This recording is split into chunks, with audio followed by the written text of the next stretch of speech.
If you're having a slow day at the barbershop, then this video is for you. I'm gonna go over 16 things that you can do on your slow days to put more money in your pocket. If you don't know who I am, my name's Alex Jaramillo. I own House of Shaves Barbershop. I've been a barber since 2013. We've done millions of dollars in revenue, and I make these videos because these are the kinds of things that I wish I knew when I was getting started. So let's get right into it. And just so you guys know, I'm literally getting these notes off of a poster that we have nailed to the wall in our barbershop because a lot of barbers have a slow day and they have no idea what to do. And we found that there's 16 things that you can do on any slow day that will either put more money in your pocket or set you up to make more money in the future. Because I think if you're at the barbershop, you might as well work, right? It makes the day go by faster, but there's actually things you can do to fill your schedule whenever you have a slow day. So the first thing that I have on our list for our barbers is to check messages. So I don't know about you guys, but at our barbershop, we have multiple ways that people can reach out to us. And this applies even if you are independent, because chances are somebody might have called you when you were closed. They might have texted you either on the shop phone or on your personal phone. They might have sent you a message through social media. There's a lot of ways that people may try to reach out. Not everybody is going to do what we want, which is to go directly to the website and book an appointment. Some people just don't even know that that's an option, or they just were just in the area and they called real quick to see like, hey, do you have an opening right now?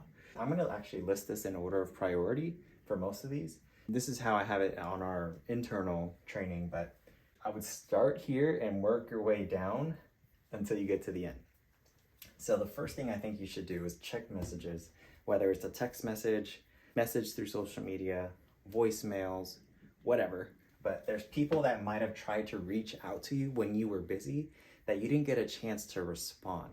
So go back and look through your messages to see if anybody was trying to book an appointment with you and they didn't get a chance to. Well, second thing was voicemails. The second thing, but we kind of covered that already. So basically checking to see if anybody's tried to reach out to you. First place, messages. Second place, if you have voicemail set up, check that. The third thing you can do, and this is a really, really powerful one, is move appointments. Move. So if you have appointments on your schedule, whether it's later in the day, tomorrow, or even next week, or a few days from now, you can start to text or even call these people and see if they're willing to come in earlier. Because I'm operating off the assumption that the more time you have to fill a spot, the greater the likelihood that it's gonna fill up. So what does that mean? So if you have an appointment open for like an hour from now, in theory, it's gonna be harder to fill that spot than a spot that's open tomorrow. So one of the easiest things you can do to fill your schedule today is probably just reach out to somebody who's already booked, who's already planning on coming in, and just see if they want to come in sooner. So this applies to same day. So if you have somebody booked later in the day, you can see if they want to come in sooner. If you have somebody booked tomorrow, see if they want to come in today instead. And you can go a few days out or even a few weeks out and just reaching out to people to see, can you get them to come in sooner? So that way you can fill that spot that they just opened up with another client. Here's another really powerful one. And a lot of barbers don't think about this, but adding on services. I think a lot of barbers, especially me, first thing we turn to is we need more clients. It's really hard to get another new client to come in to fill that spot. What you can do is trying to see, are the clients that coming in, do they need anything else? Because if a client just booked a haircut and you don't have anything going on after this guy, I don't see the harm in seeing, like, do they need another service? Do they need a beard trim? Do they want a shampoo? Do they want a wax? Whatever your add-ons are. Just because somebody books one service doesn't mean that they might not be interested in booking another. And if we're having a slow day, then ultimately the problem is that relative to the amount of time we have available, there's not a lot of time booked. So I would say if you're less than 70% booked, I would consider that a slow day. And that's when it's time to start implementing these things. And one of the best things you can do to fill up more of your time is just seeing, do they need anything else while they're there? Pretty simple. But a lot of barbers don't think about that. We think this guy just booked a haircut, that's all he wants. That's not always the case. And it can't hurt to ask, right? Maybe they won't get it this time, but next time they'll be like, hey, you mentioned that thing you tried you mentioned that thing that you wanted to try last time. They want to give that a shot this time. So see if they need any other services while they're there. The next thing is, so this one is one of my favorites on this list for sure. The reason I prioritize it is because I'm going in order of like what's most likely to fill your schedule. But this is absolutely powerful, and even if it's not a slow day, I think you should be doing this. So reaching out to people that you haven't seen in a while. Sounds pretty simple, but I think a lot of people don't do this, right? So I would say it depends on the type of clients you have. For some clients, if you haven't seen them in 3 weeks, that's a lot. For some, if you haven't seen them in 3 months, that's normal. So it really depends on the type of clientele you have. So, but I would say like, if it's been at least 4 weeks or more, it's time to start reaching out to these people. So if it's been 4+ weeks since their last haircut, they're probably due for another haircut, unless they have a longer style. Then so you can start reaching out to these people to see and letting them know that you have a spot. Now, is it as effective as seeing if you have somebody booked already to get in sooner? No, but you can get some of these people to take you up on this. This is probably going to be a pretty good size list, right? Because it might be people that you cut a year ago, but they might not take you up right away. But you'll see some of those names start to pop up on the schedule if you do this on a regular basis, because people forget about it. Like, we're in the barbershop all day. That's all we think about. But to them, getting a haircut is just a chore. They're not thinking about the hair. So sometimes they need a little reminder that they're due for a haircut. So on a slow day, pull up a list or go through your calendar and look for anybody that's booked with you in the past that doesn't have another appointment booked, and reach out to them. You can text them one-on-one, you can call them, you can email them. You can do, if you have a software, you can hit them all at once with one email blast or one text message blast. Whatever it takes, but let these people know that you have openings, and some of them will take you up on it. You know, a lot of barbers, somebody cancels on them or no shows on them, and they're just like, whatever. You know, they don't want anything to do with that client again, but things happen, right? So we get so hurt sometimes when somebody cancels or no shows on us, but maybe they had an emergency come up. It doesn't really matter, right? If you have nothing going on, I don't see the harm in looking back a few weeks and seeing all the people that have canceled or no showed on you, and seeing and letting them know that you have an opening now. And you could say something like, hey, I saw that you didn't make it to your last appointment. Just letting you know I got some openings today and this week. If you want to book, let me know. Or you can send them the link. So the idea is that anybody that has shown interest in the past with booking with you and for some reason couldn't make it, you can reach out to them and just let them know that you have openings, and some of them will come in, right? Now, if they're a repeat offender, I might not do this, but if almost everybody has canceled or no-showed at least once in our system, and that's okay. And letting them know that it's okay too, because believe it or not, some clients are embarrassed about this, that they had to cancel or no-show, and they think that they're like harming your business in a way. But really, they don't realize, like, it's okay, at least for us, like, it's okay as long as you come back. Like, that's all that really matters, you know? That's the whole reason that they have online booking, is so they can book and manage their own appointments. And the only thing I'll say here is just make sure that they don't already have another appointment booked when you're reaching out, before you reach out to them. Otherwise, you're going to be like annoying people. Same thing with these up here. With the lapsed clients, they might already have a future appointment booked. So you want to exclude those people, because then you're just going to be like annoying them. So here's another one. So this doesn't have anything to do with marketing, but it can certainly help with your retention. So if you have a slow day, then that's a really good opportunity to update any notes. So if you're not doing this on a regular basis, client notes, like how they got their haircut, some personal notes about them, like what they do for work, what kind of product they like in their hair, etc. Like using your slow days to do this is a great way, I think, to utilize your time. Because when that client does come back, then you can pull up those notes and be like, so I saw that we did a number 2 on the sides and some scissors on top last time, and we used that product in your hair. How you been liking that? So this is a really, really powerful and I think underutilized aspect of what we do in the barber industry.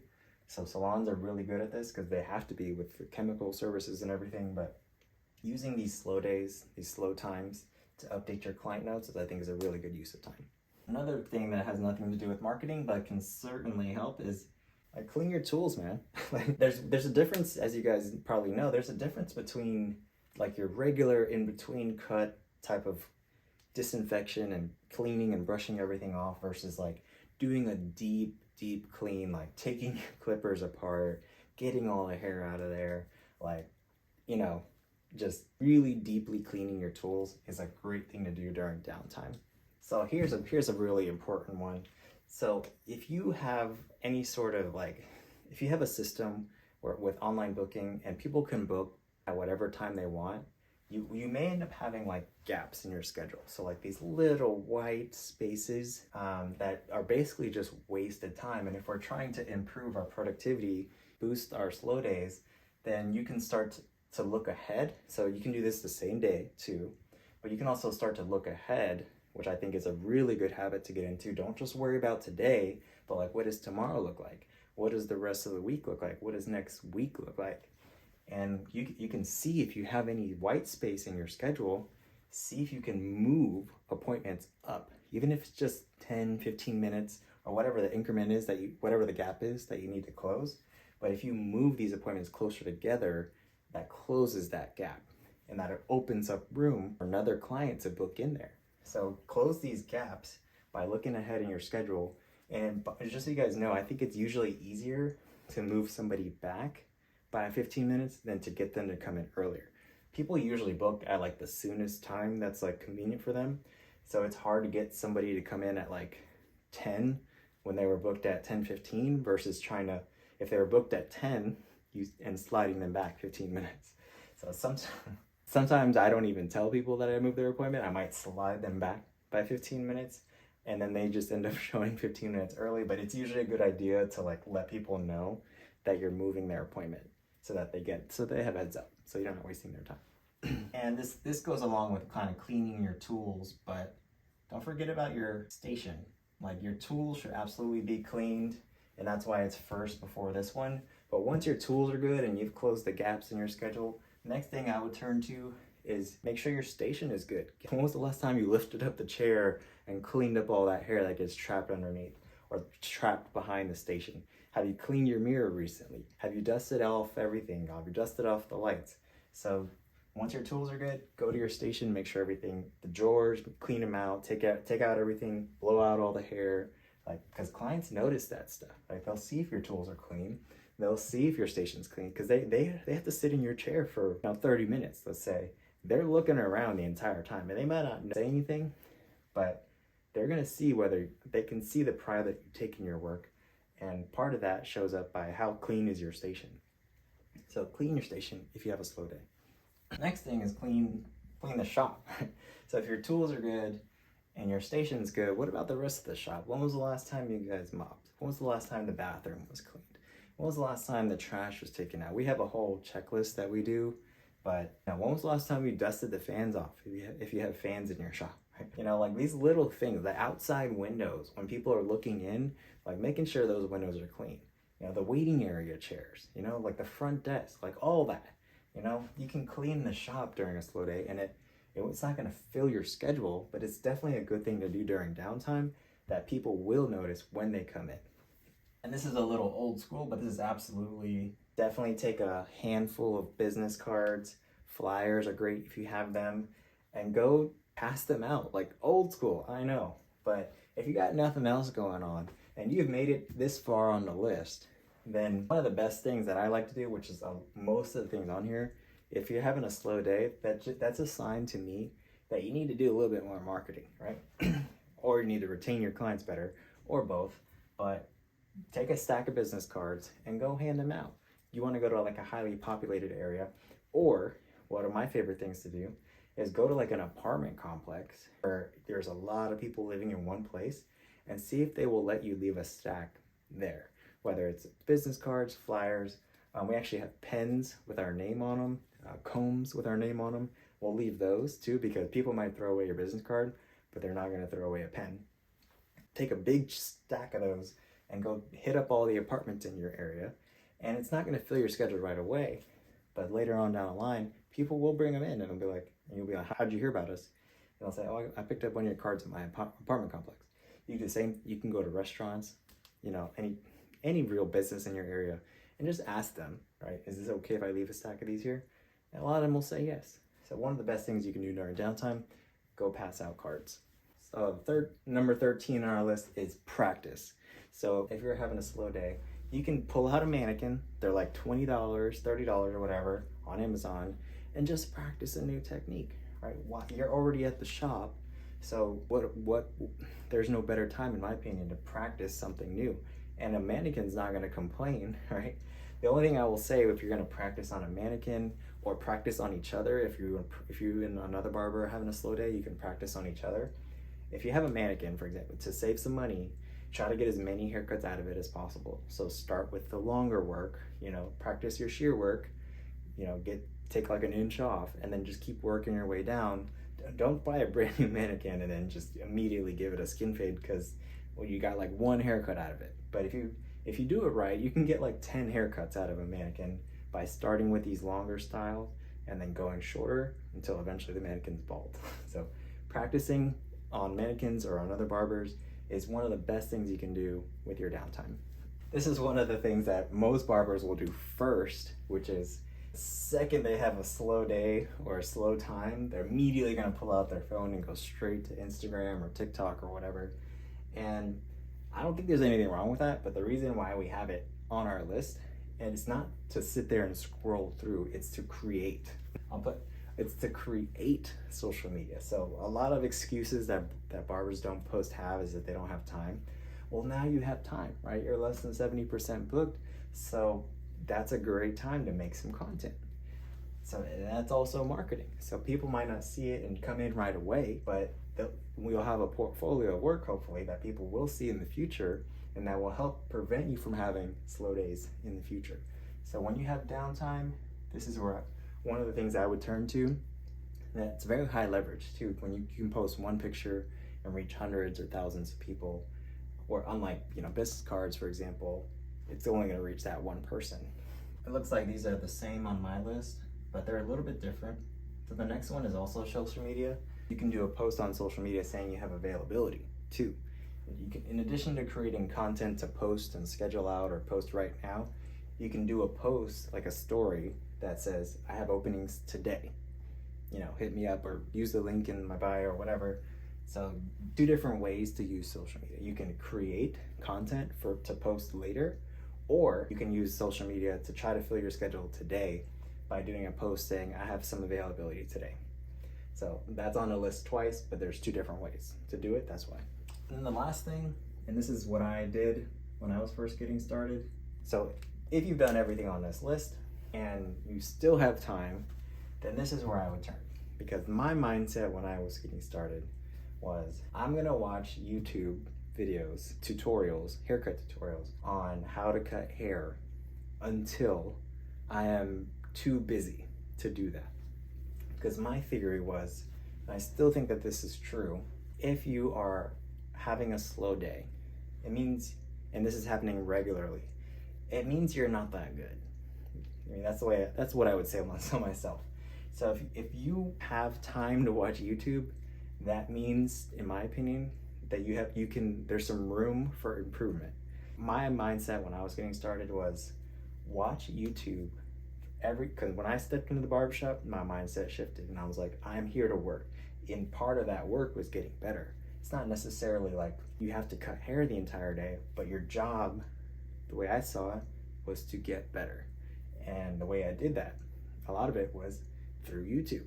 Another thing with this one here is that you don't necessarily have to practice on a mannequin or another barber, but you can use the extra time that you have. Like if they don't want any add-on services, the clients that are booking, you can practice new techniques. So I would never advise barbers to practice new techniques, use new tools on a busy day, because that might put you way behind. But on a slow day is a great way to try some new technique that you might have saw on YouTube. So you can also practice on clients. For example, let's say you want to practice designs, right? So anybody that's getting a head shave, you can do a quick design in their head and they're probably gonna have no idea what you're doing anyways. You can do a quick design in their head and then, because you're gonna shave it all off anyways. So I wouldn't do that on a busy day, but if you got time to like play around, use that to practice, right? And get better. So anything that you might have saw on YouTube, now is your opportunity because you're having a slow day, you can practice on your clients. As long as they're cool with it and as long as it doesn't put you behind, I would say use your slow days as a way to practice and get better. So this is what we do on our slow days to help fill our schedules. Do the barbers always do it? No, but now you know. These are the 16 things that you can do in order to help fill your schedule or at least be productive while you're at the barbershop. So hopefully you found that helpful.